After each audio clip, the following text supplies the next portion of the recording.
Hindi naman po tayo nag-question, pero parang nakita ko medyo mahal siya. Kasi yung basketball board po is mga 10 to 15,000 lang. Pero kung dalawa, di 30,000 lang. Bakit nangyari po? 27,722. Ma'am, ito po kasi sa engineering po ng galing. Baka ma'am, pwede tayo mag-request ng program of work. Yes, ma'am. Kasi baka Yes, ma'am. Yes po. Pag yun ba, ma'am, for the information of the body, may limit rin ba yan? For example, itong set item, may limit. O depende sa program of work na Depende yan, sinili. sir. Kasi meron silang per square meter yata ang kwentahan. Okay. Any other questions po? Kay City Budget Officer?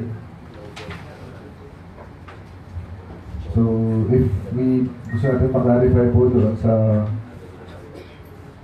basketball court, we can write the engineering. So, any questions to our Budget Officer? Kung wala na, thank you, Ma'am Ray. Ma'am Luz? For item number 4 and number 5, we have Madam Maylin Matalastas from our City Disaster Risk Reduction and Management Officer. Paano mo pinagaya ba ng 4 and 5? Actually, yan po yung i-rectify ko po, sir. Okay. Parang na-doble lang po yung request ko. It's the approval. Approval of the utilization po of our 2016 to 2018 LDRRM Trust Fund amounting to 28,383,192.62, wherein we are only requesting for the amount of 20,830,801 because according to our COA officer po, we have to set aside standby fund for in case of disaster. So, and yun lang po yung na-identify natin na kailangan natin additional for our office po.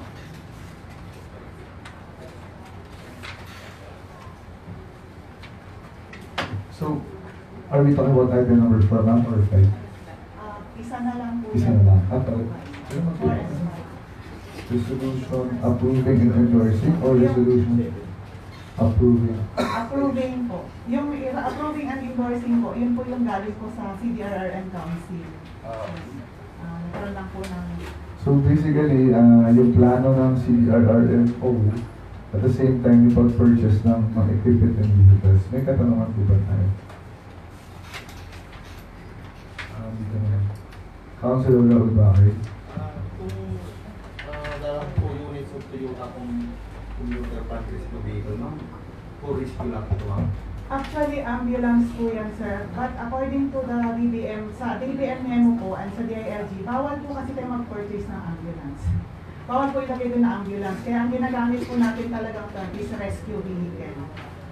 Fire trucks, ambulances, hindi po siya pwedeng kuhanin sa DRRM funds. Kaya we term it as rescue vehicle. But we use it for conduction as per ambulance din po.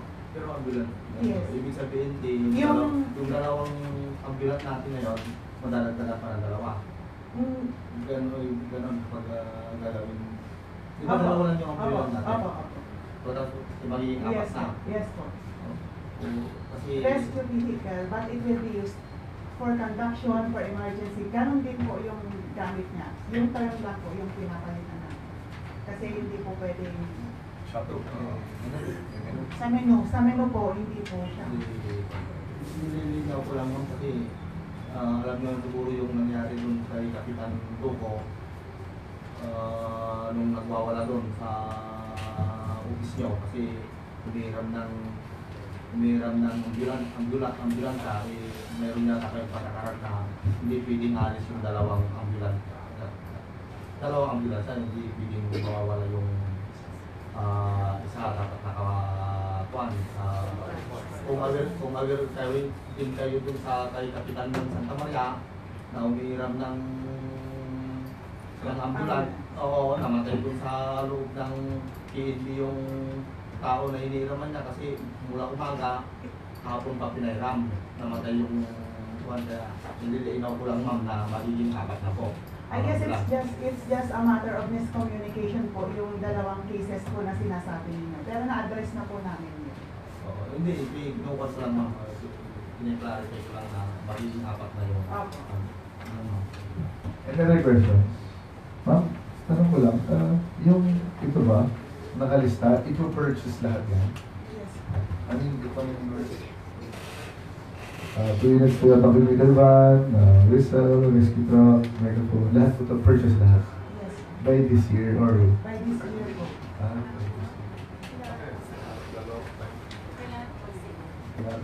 Kasi if you remember po last year, meron po tayong na-revert back sa pondo kasi hindi po, dahil po sa process ng bidding, kaya naabutan po ng time limit.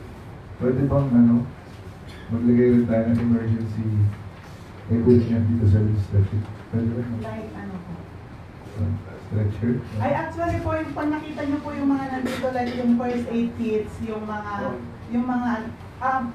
appropriated po ito sa lahat po ng departments po. Maglalagay na po tayo ng first aid kits with BP apparatus, AED machines sa mga buildings po natin. And we will be training, we will be requesting and we will be giving trainings to each. Meron na rin po tayong DRRM coordinator in every department. So we will train them to use properly po yung mga equipment na ilalagay natin. May magte-take na po ng BPH department, hindi na po kayo tatawag sa CDR para tumakbo pa dito. Kung may nalihilo sa inyo, ganun po yung magiging aim dito. Kaya kung nakita nyo po 2939, each department, each office will be provided with first aid kits, BP apparatus, and eventually po, kumpletohin po natin pag kumpleto na po yung trainings. Ako rin sabi nyo kayo yung revert back. Yung last year, if you remember, may na-revert back po sa general fund kasi hindi po umabot yung deadline nung nagkaroon ng problema sa procurement sa bidding process na nag-failure po kaya inabutan ng 2018 yung 2017 supposed to be. Kaya na-revert back. And then itong 2016, 9 million, 2017, 9 million, 2018, 9 million. Kailangan itong ubusin ng 2019 o yung 2016 na yung kailangan ubusin? 3 years, di ba? Actually po yung 2016, but ito po kasi yung ating trust fund, supposed to be dapat utilize po natin within 5 years. Kasi after 5 years po, pag hindi natin siya na-utilize, babalik po siya ma-revert siya sa general fund. And we will be receiving again POM from the office. Kasi hindi ginamit. Yes. Dami ba ng budget, ma'am? Madami po. Pag may kailangan po mga equipment, baka pwede po kami Basta disaster-related tsaka emergency-related. Rescue vehicle din po, baka kailangan. Basta po ma-justify po natin. Ma'am Miles, kasama ba dyan yung gamit ng mga BMS sa barangay? Nabigyan mo ba sila ng rescue equipments din? O pag first aid ko na? May nabigay na po kaming first aid, basic first aid kits sa mga barangays, but it did not come from the fund, but we have sponsorship from the DOH Regional Office po. And every year po, nag-allocate po tayo para sa mga barangays ng mga equipment po nila. May napansin ako dito, Ma'am Miles, dito sa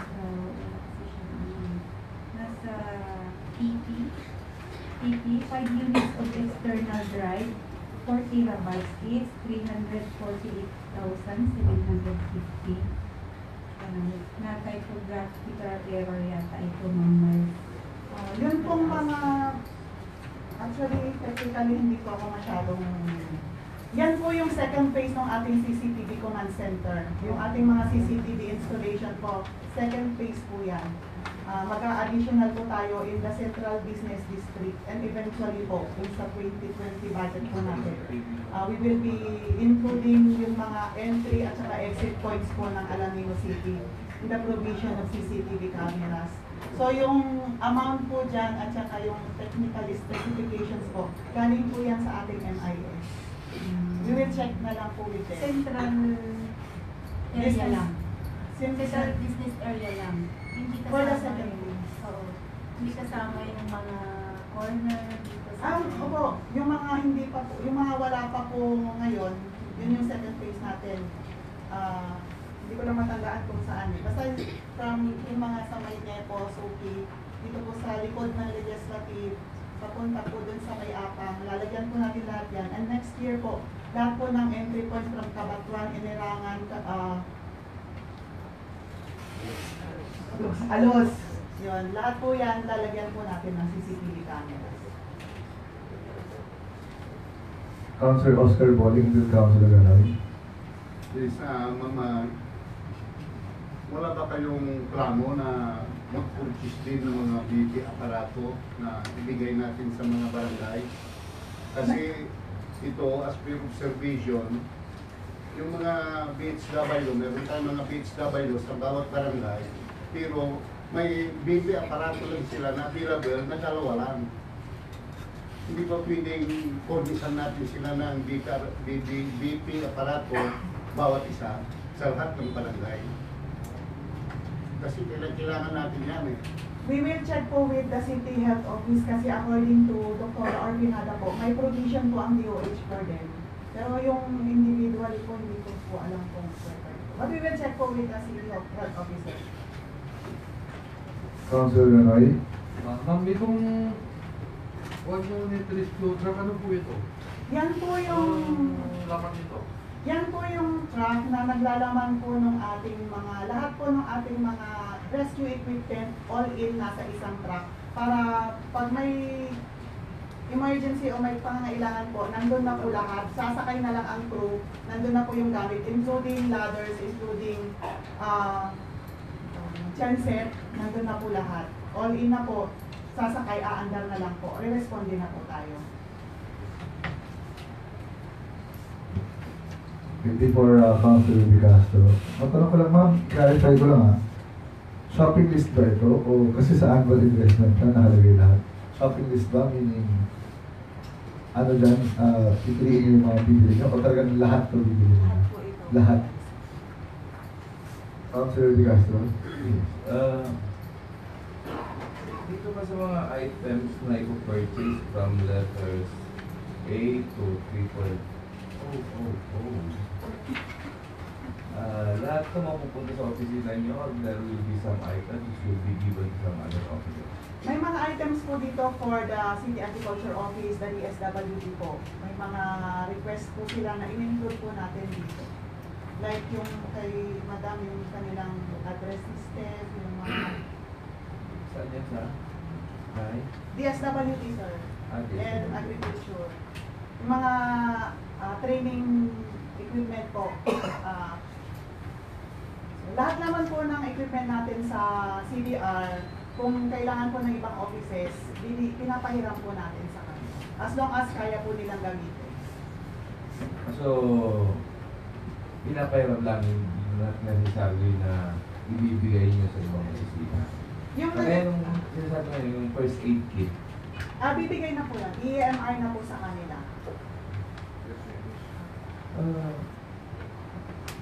think this will take some time, Mr. Chair, if Rose Body will I am very much interested because there are too many items na mauubos siguro ang oras natin pag ngayon tayo. If Madam Maylin will be willing, I recommend that this matter be referred to committee hearing for the purpose of identification ng mga items dyan na ibibigay natin sa barangay or different offices. These are very important. Kagaya niya, siguro yung 6 pieces of ceiling fan. Nalit-lit ng opisina niya. I believe these are for some other offices. Correction po. Ay ano lang po, clarification. Yung mga nakikita niyong ibang items po dito, yun, Mayroong 16 pieces just of like bulab. that one po. Para po yan sa additional equipment po yan ng ating evacuation center. Okay. Apo. So anyway, you can just deliberate. Councilor Dalia Villan, ask the questions. Itong pathway with the fiberglass po, ilang Pardon ma? pathway with the fiberglass po? 350,000. Yan. Ilang meters po yan yung haba yung paglalakad? Yun ang hindi ko po masyadong Kasi masasagot. nakalagay kasi Sa engineering, actually yung mga specifications po dito lahat po nanggaling po sa engineering and sa MIS. Yun pong pathway po, kung nandun kayo sa evacuation center, yung rampway sa likod, na papunta po ng CR, siyempre po pag tag-ulan po, kailangan po nating lagyan para hindi naman po mabasa yung mga ano natin, mga evacuees po natin. So itong 350, including yung nagkontrata na dito, o materials pa lang dito? This is total amount. Galing po lahat ito sa engineering. Siguro if we have additional questions regarding engineering matters, i-defer na lang natin sa hindi rin mahirapan si Ate, okay lang po, okay lang. Siguro last question, Council Oscar Bowling, may tanong pa po ba tayo kay Ma'am Meli? Regarding siguro General DRRM concerns. Yes, Mr. Chairman, I support the motion of Councilor De Castro that we have to have a committee hearing in regards to this matter. So since wala rin siguro si Council Radok, sa Finance, let's just leave it up to the chairman po mamaya. So, may tanong pa po tayo regarding general matters kay Ma'am Meli. Councilor Providenay, last question. Kung 2 units na nebulizer mo, parang bubuntin ako nata. This is for the ambulance vehicle po. Yan, opo. Ang daming may senior citizens na yung batang ko. Dapat 39 na parang 39 na nebulizer. So, if there are no more questions regarding the general resolution, ma'am, okay na po yung title sa inyo? Okay na po, please. So, we would like to thank Ma'am Maylene Rastas, our Department Head sa CDRM office. Resolution realigning the amount of 650,000 pesos from the allocation for fabrication of eco-wine products. So, establishment of 3 loads for primary processing working shed with raw materials, funded by the 31 million grant from PAGCOR for the procurement of 1 unit engraving machine for the eco-wine processing. So, for the information ng lahat, so ang request po namin dito, since yung 31 million is na i-allocate na i-budget na po. So, as per ng accounting, so hindi basta ililipat lang yung budget o realign. So, ngayon, medyo may difference na po yung ating laser engraving machine. So, nais lang po namin paalam sa inyo na yung laser engraving machine, siya po yung nag-i-engrave doon sa mga pangalan po natin ng mga councilor, vice mayor, mayor, ano po. So, marami na po tayong nagawa. So, ngayon, medyo nasisira na siya. So, kailangan bumili ulit para makater at mas marami po tayong magawang product at mapaganda po yung product natin na ito. So, hinihiling po namin na realign yung naka-alat na pondo para dun sa load. Kasi itong load na ito, yung dun sa area na kung saan magpuproduce ng raw materials, since meron na tayong partner, yung NDREF, na nakabase sa BCRC, at yung shed naman doon is pagmamayari ng city government, nagre-rent po sila ngayon. So, yun na lang yung inano namin na budget para po doon sa pagbili ng ating laser engraving machine ulit, para tuloy-tuloy po yung ating pag-engrave ng mga product na natin provide.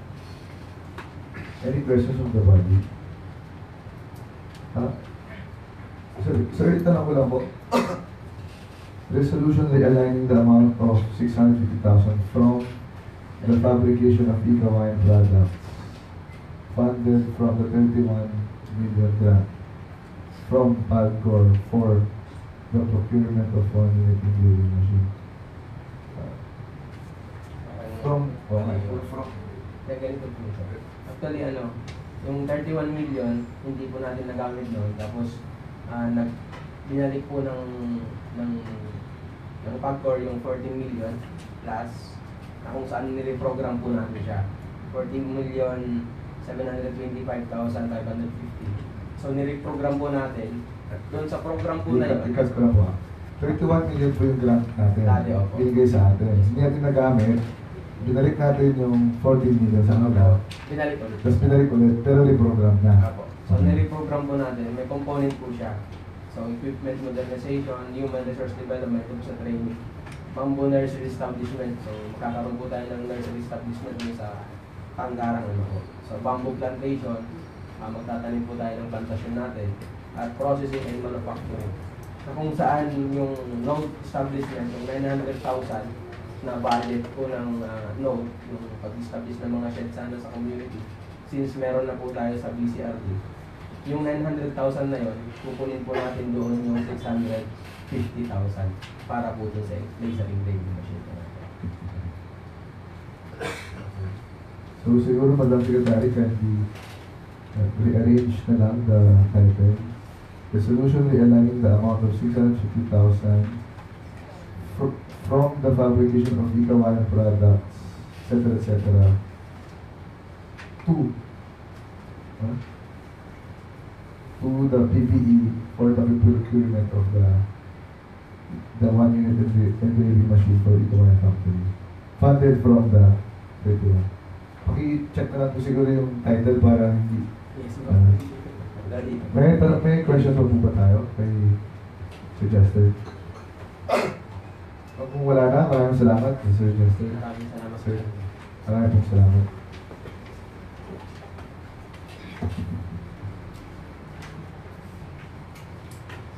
Next item, Madam Secretary. For item number 7, we have Sir Engineer Wilson Camba from the market section.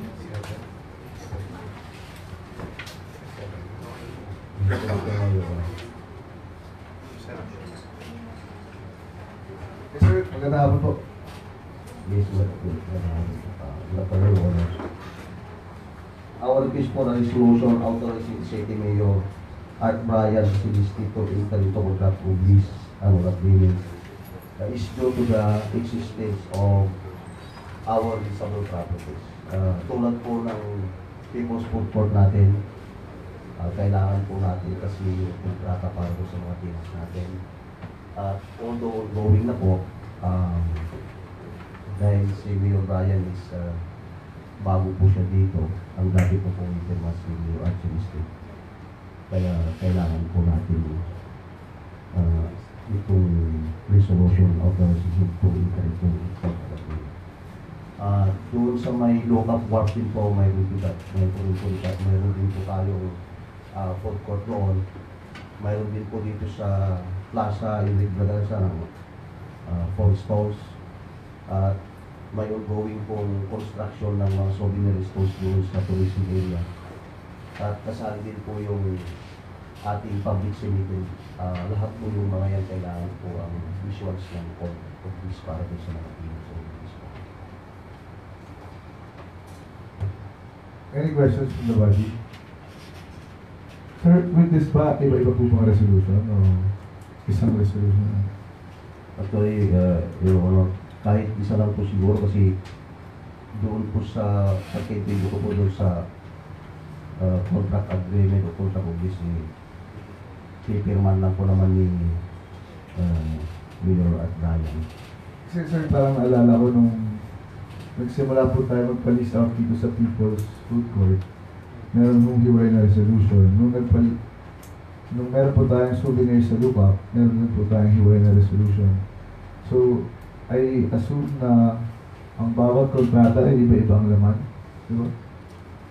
So, kung magbibigay po tayo ng isang resolution lang, hindi pa parang nagbibigay na tayo ng parang blanket authority na kung ano man ang terms and conditions. Kasi po, ako po personally, marami po i-durog ko na lang rin po sa inyo, no?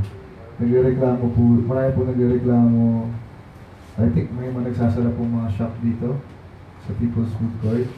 And then, hindi ata malagyan ng bagong tenant kasi may utang yung dati.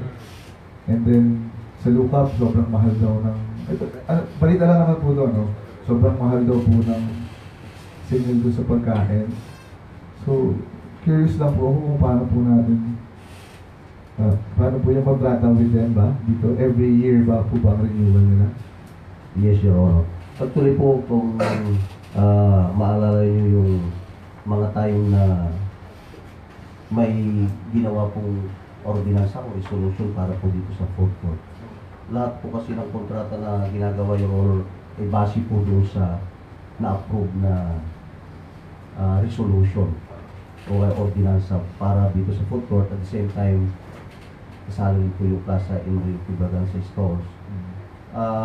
May separate pong ordinansa rin pong nagawa base po sa ating pagkalam, may cooperate po ako doon sa local corp. Although doon sa ongoing na souvenir stores na so far kung hindi pa ko nagkamali, malapit na rin po matapos. Yun po yung wala ko po yung honor ang ordinansa para doon. Dito po sa may public cemetery natin, mayroon din ordinansa na pasyal po tayo para sa issuance ng ating kontrata. So doon sa sinasabi po, Your Honor, na pwedeng hiwal-hiwalayin.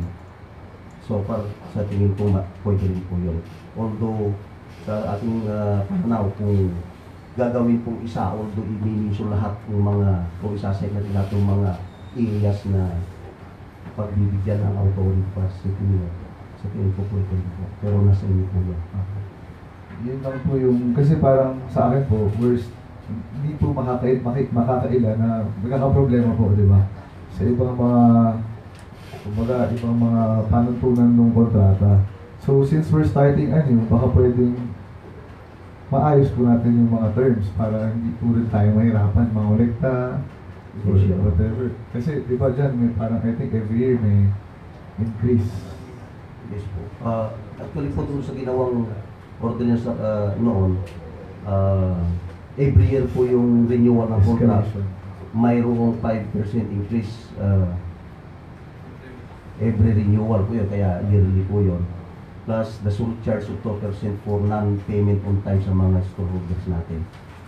Sasagutin ko din po yung pagbibigay din po ako ng konting information tungkol doon sa na bagay ko po, Your Honor, na yung may mga tenants na may utang dyan sa food court natin at hindi malalagyan ng bagong tingnan o hindi ma-award dahil may utang. Actually po, so far, this time, naayos na po namin almost kasi although sinasabi kong almost dahil may isa pa po na medyo hindi po policy. Then, sa other areas po tulad doon sa local food court, so far, doon sa record po namin ngayon, okay naman po kasi although may mga balance po sila pero maliit lang at doon sa contract allowed naman po yung 2 months na unpaid balance system. Although nagbibigay po tayo ng surcharges sa kanila kasi nandito po sa ating contract. Then yung mahal po na minsan, totoo po yan, naririnig ko rin po at minsan nagsasabi na medyo mahal yung mga paninda.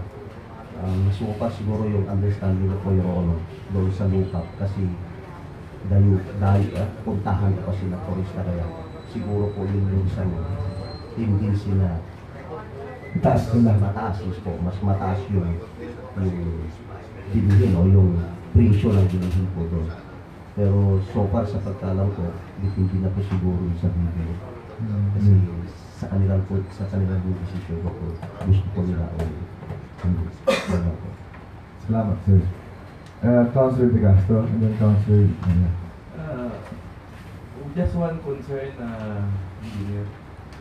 Siguro it would be better kung i-identify na lang natin yung resolution. Resolution for the People's Food Court, located at Plaza Enrique Braganza, the Luca Park, Food Court, and Tourism Souvenir, as well as the public cemetery.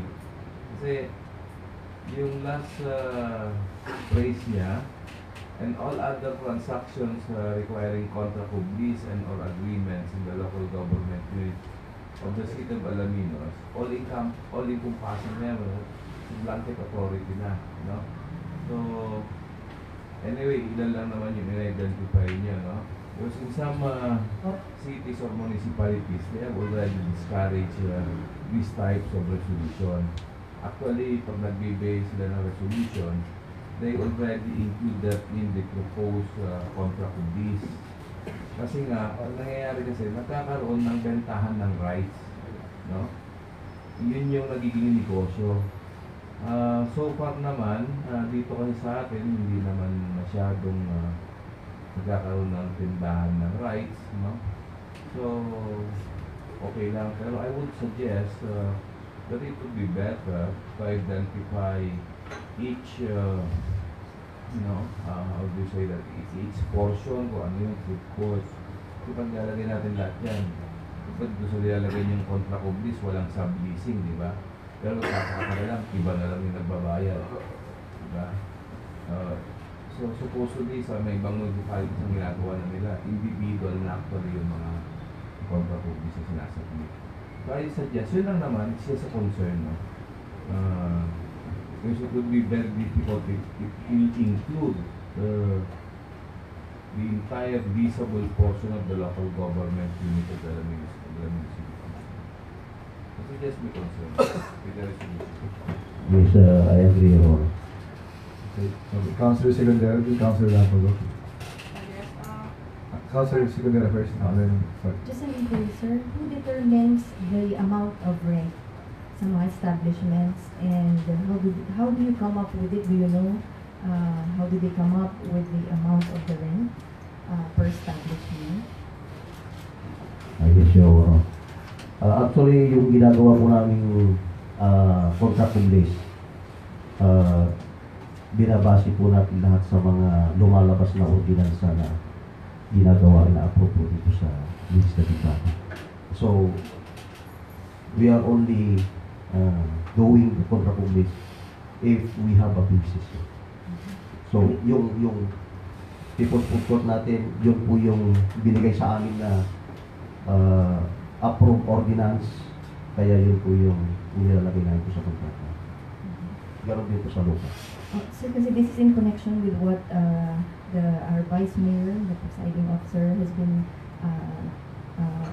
talking about a while ago, para po sana may long-term po yung matulungan din po natin sila na maging long-term po ang rentals nila. Kasi ang napapansin ko din po sa People's Park,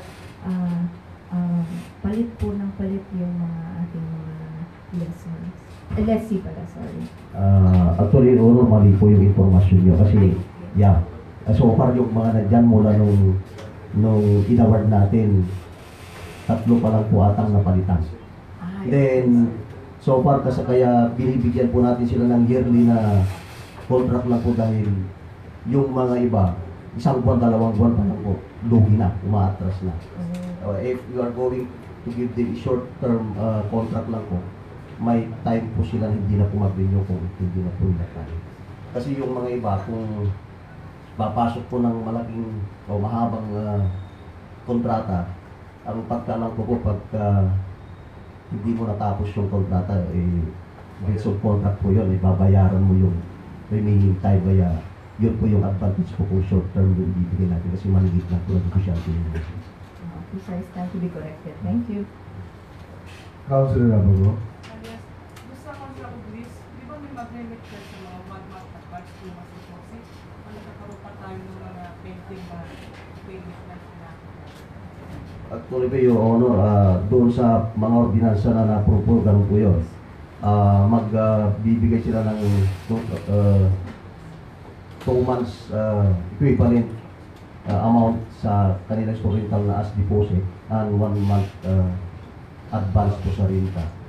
Yun po ay nasa ordinansa po lahat yun. Kaya yun po yung sinusunod namin. Although hindi naman po lahat ng ginagamit natin na ordinansa is pare-pareho. Kasi doon po sa public cemetery po natin, Your Honor, ang nakalagay naman po is different from the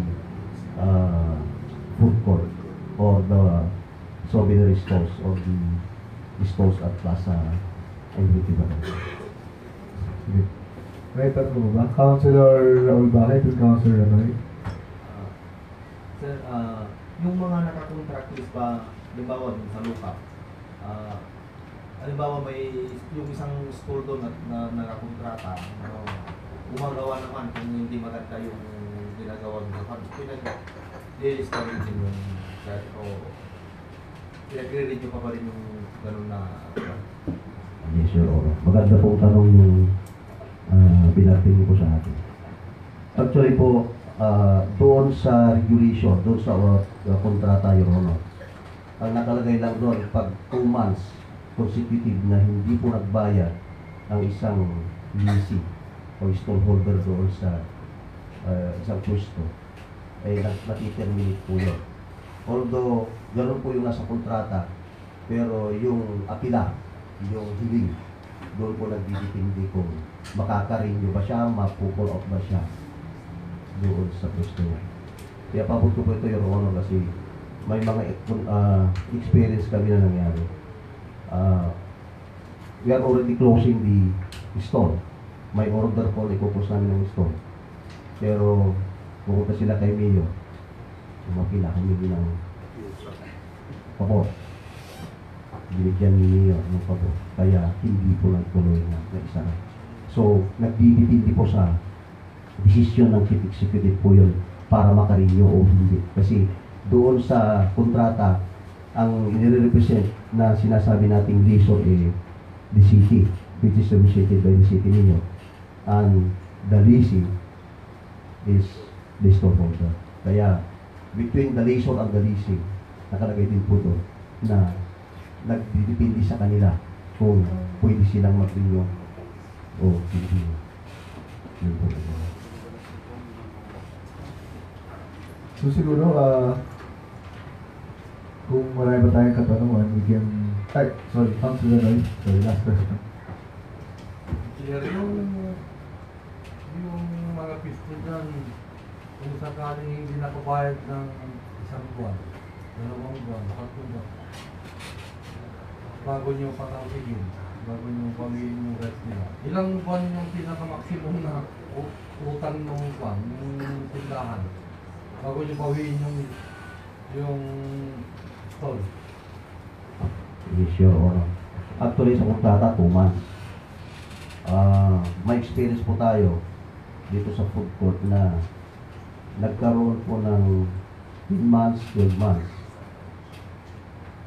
Matagal na po natin pong isinasara, Your Honor. Pero dahil na doon sinasabi ko, tulad nung nasagot ko kay Councilor Bakay, na kapag pumunta kay Mayor at sinabi ni Mayor, sige, pagbigyan kita, hindi po yan makukuha, hindi po yan nagsasara. Although kami, madalas kami nagsasabi, we are going to close you. Sasara namin kayo at wala na kayong karapatan dito. Pero pag pumunta sila sa taas at sinabi, Mayor, tulungan na, Mayor, dali sirada. Kanya tibaga ni Mayor. O sige mo si sirada ka, agbayad ko tinutang na. Umabot niya sa tao eh. Pero after yon, so far sa ngayon, nasigil na po namin. Kaya, thank you pa rin kahit paano na marami pong utang ang tungkol ng mga lease or storeholder. No, sorry, leasing or storeholder. Bago po umalis si Mio, naiayos naman po. Ibig sabihin na tayo. So siguro kung meron pa tayong mga katanungan, pwede tayong mag-schedule ng hearing or sa next session. Sir, pwede mo makingi kaya kami ng copy ng mga let's say yung contracts of release. Kumbaga, yung kontrata niyo with the food court, yung sa Lukap, yung Enrique Baganza, at saka sa cemetery. Para siguro, pwedeng basahin po namin yun, tapos makapag-suggest po siguro kung mayroon po kaming maidagdag na mas maganda po para sa atin. Your Honor, yung ibig sabihin yung kontrata na isa lang po sa, halimbawa dito, yung 5,000 per month, yung format na nagawa each area po. Kasi yung contract po na inirili namin dyan, binabase po namin doon sa in-approve nila naman po na ordinansa dito sa although, bibigyan na po. Opo. Kasi baka kailangan na po amendahan or baka may, pero naiintindihan ko po na ang hinihingi po is yung resolution authorizing na naman para to enter into these contract and agreements. Pero, syempre bago namin ma-approvehan, makita natin yung existing contracts of lease. Pero kung yung ordinances naman okay lang, at least ma-review rin po namin kung gusto po natin i-amend next time. Okay, kung wala na po salamat, maraming po salamat, Engineer. Salamat po. Thank you.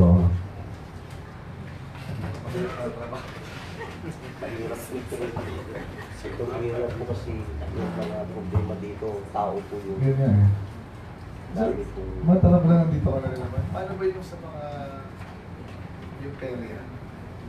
Dumadaan po sa mga Yung area po hindi na po dumadaan sa amin kasi private po yung ginagamit nila sa mga house for the customer. Kaya wala na po. Ang alam ko lang po, permit lang po. Pag-permit po sa BPO. Maraming po salamat, Engineer. So, Madam Secretary, meron pa po. So, we will now lift the suspension of the rules.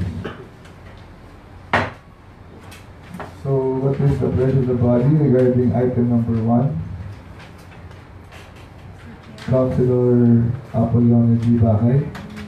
Item number 1, I know that this resolution be elevated for our business of today for approval. It was moved by Councilor Apollonio G. Bakay, seconded by Councilor Rapato, that we include item number 1 in our business of the day for deliberation. Any objection?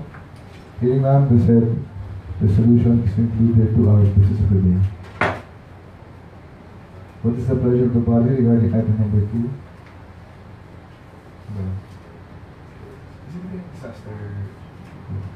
Councilor Sigandera. Item number 2, resolution. Shall we include it to our business of the day? Yes, I move that Said item.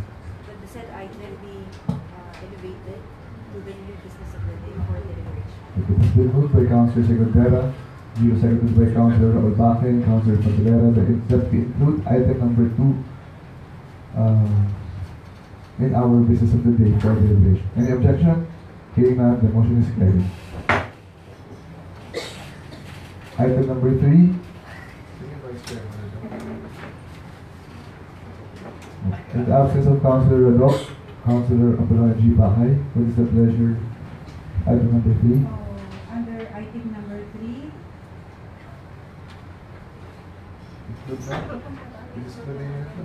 I move, Mr. Chair, that this resolution be elevated for the business of the day for approval. This is moved by Councilor Apollonio G. Bakay, duly seconded by Councilor Pantalera, that we include item number 3 in the business of the day. Any objection? Hearing none, the said item is included to our business of the day. Item number 4, Councilor Secretary. Yes, I move.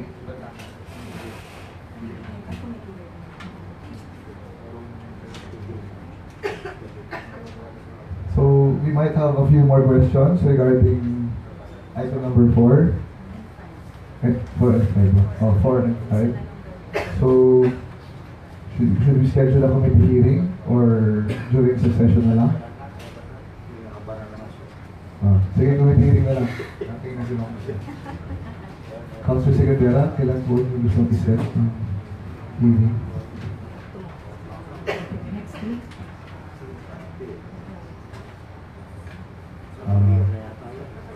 This week. Ano mo nga? 20 mo? 16. This is a Thursday, Monday. Monday. Monday, yes. What time? 9 in the morning.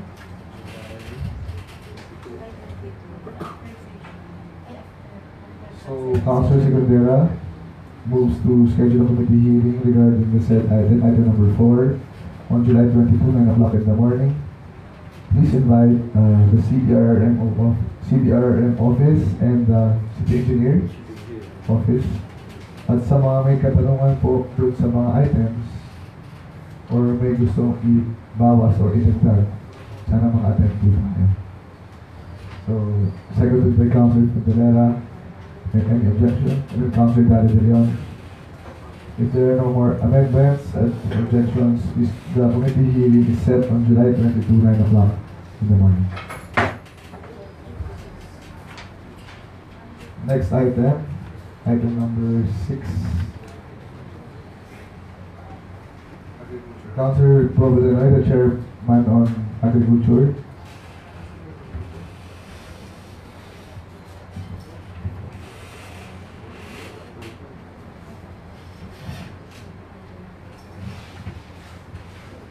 Mr. Chair, I move that this resolution be repeated to the meeting.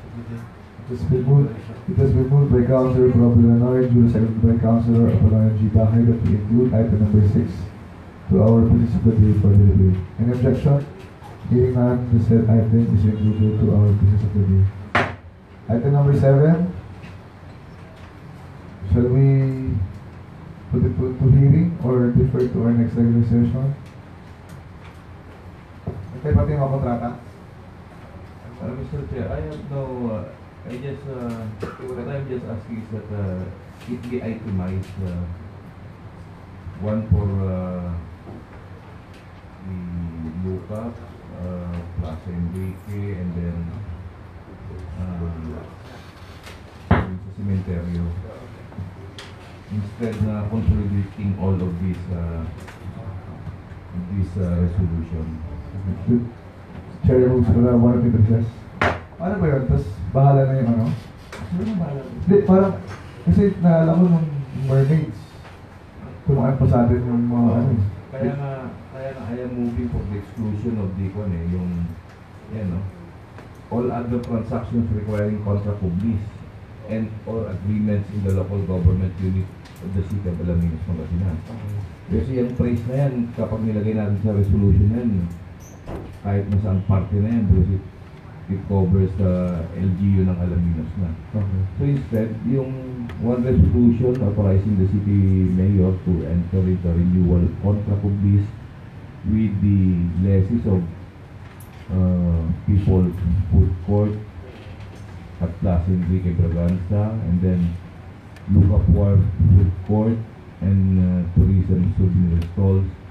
Tapos contract of lease of tombs in the public cemetery of Alaminos.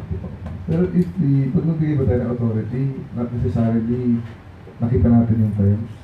Kasi nung ginawa tayo yung contract of lease, it's not necessary Sila na ba? because we are not the person who will be entering the contract. We have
Councilor Alfred Felix Castro moves to include item number 7 to our business of the day for deliberation, given that the resolution will be itemized to separately, namely number 1, People's Food Court stalls, number 2, number 1, People's Food Court, number 2, stalls at Plaza Enrique Braganza, 3, Lucapwar Food Court, 4, tourism souvenir stalls, and 5, the tombs in our complex cemetery.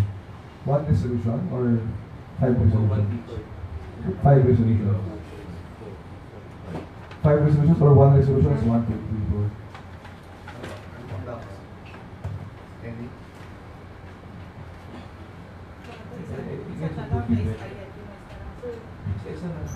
isa. Oh, One resolution for People's Food Court, one resolution for Lucas White Food Court. Parang pagka nagka-problema, isa lang. Tourism souvenir stall, and then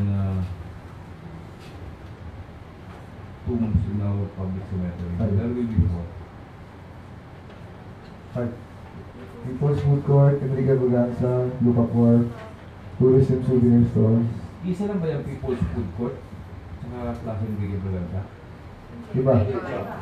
So, Enrique yung doon. Yung plaque. so there will be five resolutions. 5 resolutions giving authority to our city mayor to enter into contracts of peace. Any second? Second by Councilor Juan G. Baque, Councilor Danoy, any objection? Hearing none, the said item is included to our business of the day for deliberation. Next item, Madam Secretary. Now we proceed to the communications received. We received a letter from the DMOV Giovanni G. Gamo in charge of the Office of the Penro requesting the host body for a resolution authorizing City Mayor Art Brian C. Celeste to enter into Memorandum of Agreement by and between the City Government of Alaminos, Pangasinan and the Department of Environment and Natural Resources for the adoption of the Provincial Forestry Development and Management Plan in the City of Alaminos, Pangasinan. So, And- Madam Secretary, can you kind of briefly explain? Sir, may natanggap po kaming sulat na galing po sa ating Senro, pero wala pong naka-attach na CD na yun daw po yung plan. Kaya ang naging ano nila, sir, is kung kailan po available ang Sangguniang, they are willing to present yung plan ng For sure. of the province. So, shall we invite them in our next regular session? Or so, any motion? Councilor De Castro? Or ito ba yung usapan? Ano ba itong sulat? Or we are just being furnished of that letter? Parang they are asking for our free time to present. Gusto nila mag-present. I am going through that letter. It is the DNR which requests that this body pass a resolution authorizing the mayor to enter into a MOA with the DNR.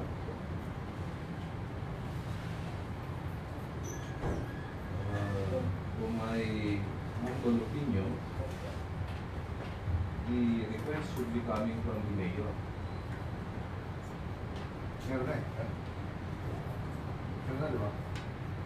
May request si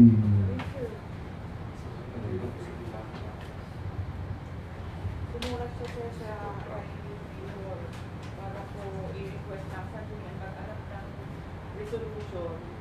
I authorize si mayor na mag-enter kasi nga Alaminos being a coastal city will be affected by the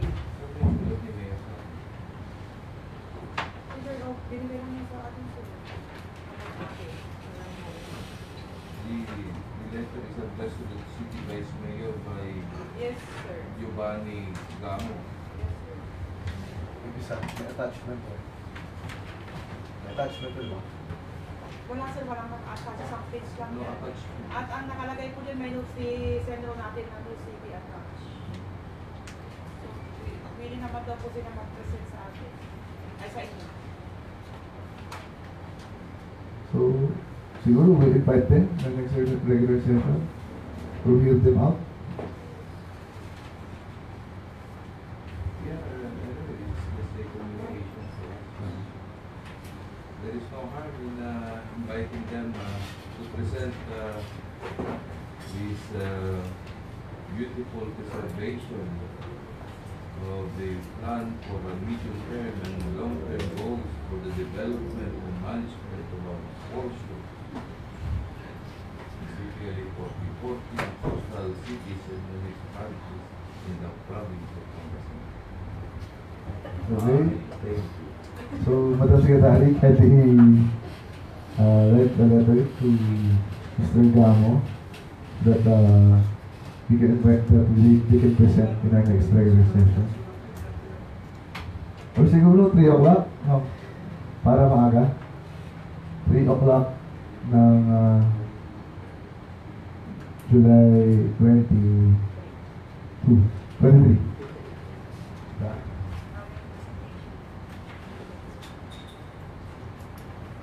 July 23. Before session. Okay, next item. We also received a letter from the City Mayor endorsing the Federated Parent Teachers Association, United League of Alaminos City Division Public School Teachers and Teaching Personnel Association to undergo accreditation process for the purpose of membership in the local school board.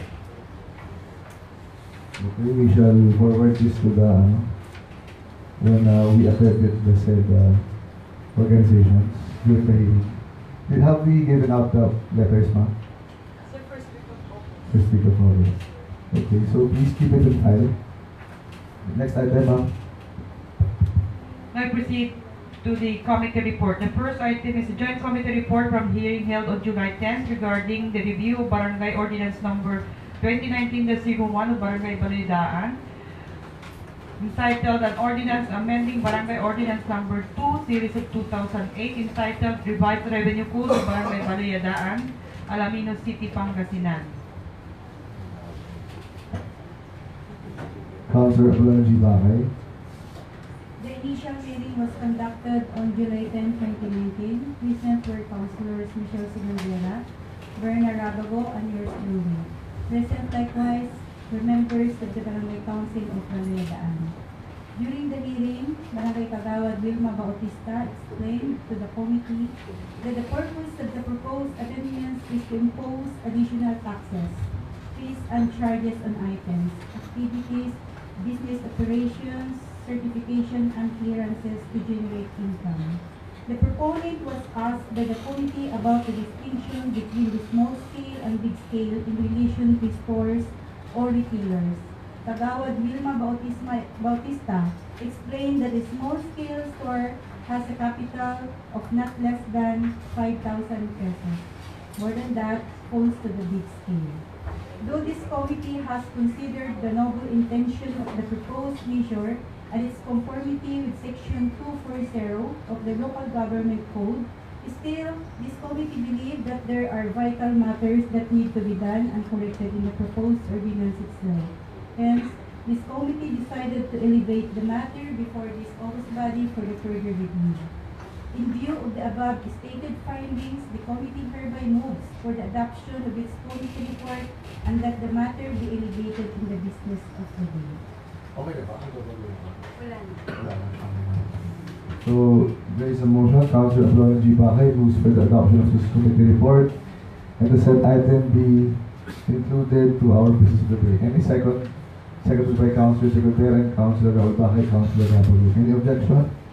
If none, the said committee report is hereby adopted. The said item is included to our business of the day. Next item. Joint committee report from the hearing held on July 10th regarding the review of Barangay Ordinance Number 2019-04 of Barangay Balangubong, entitled An Ordinance Prescribing the New Rate of Tax for All Establishments and or Activity and Imposing Penalty for Violation thereof. Councilor Bakay.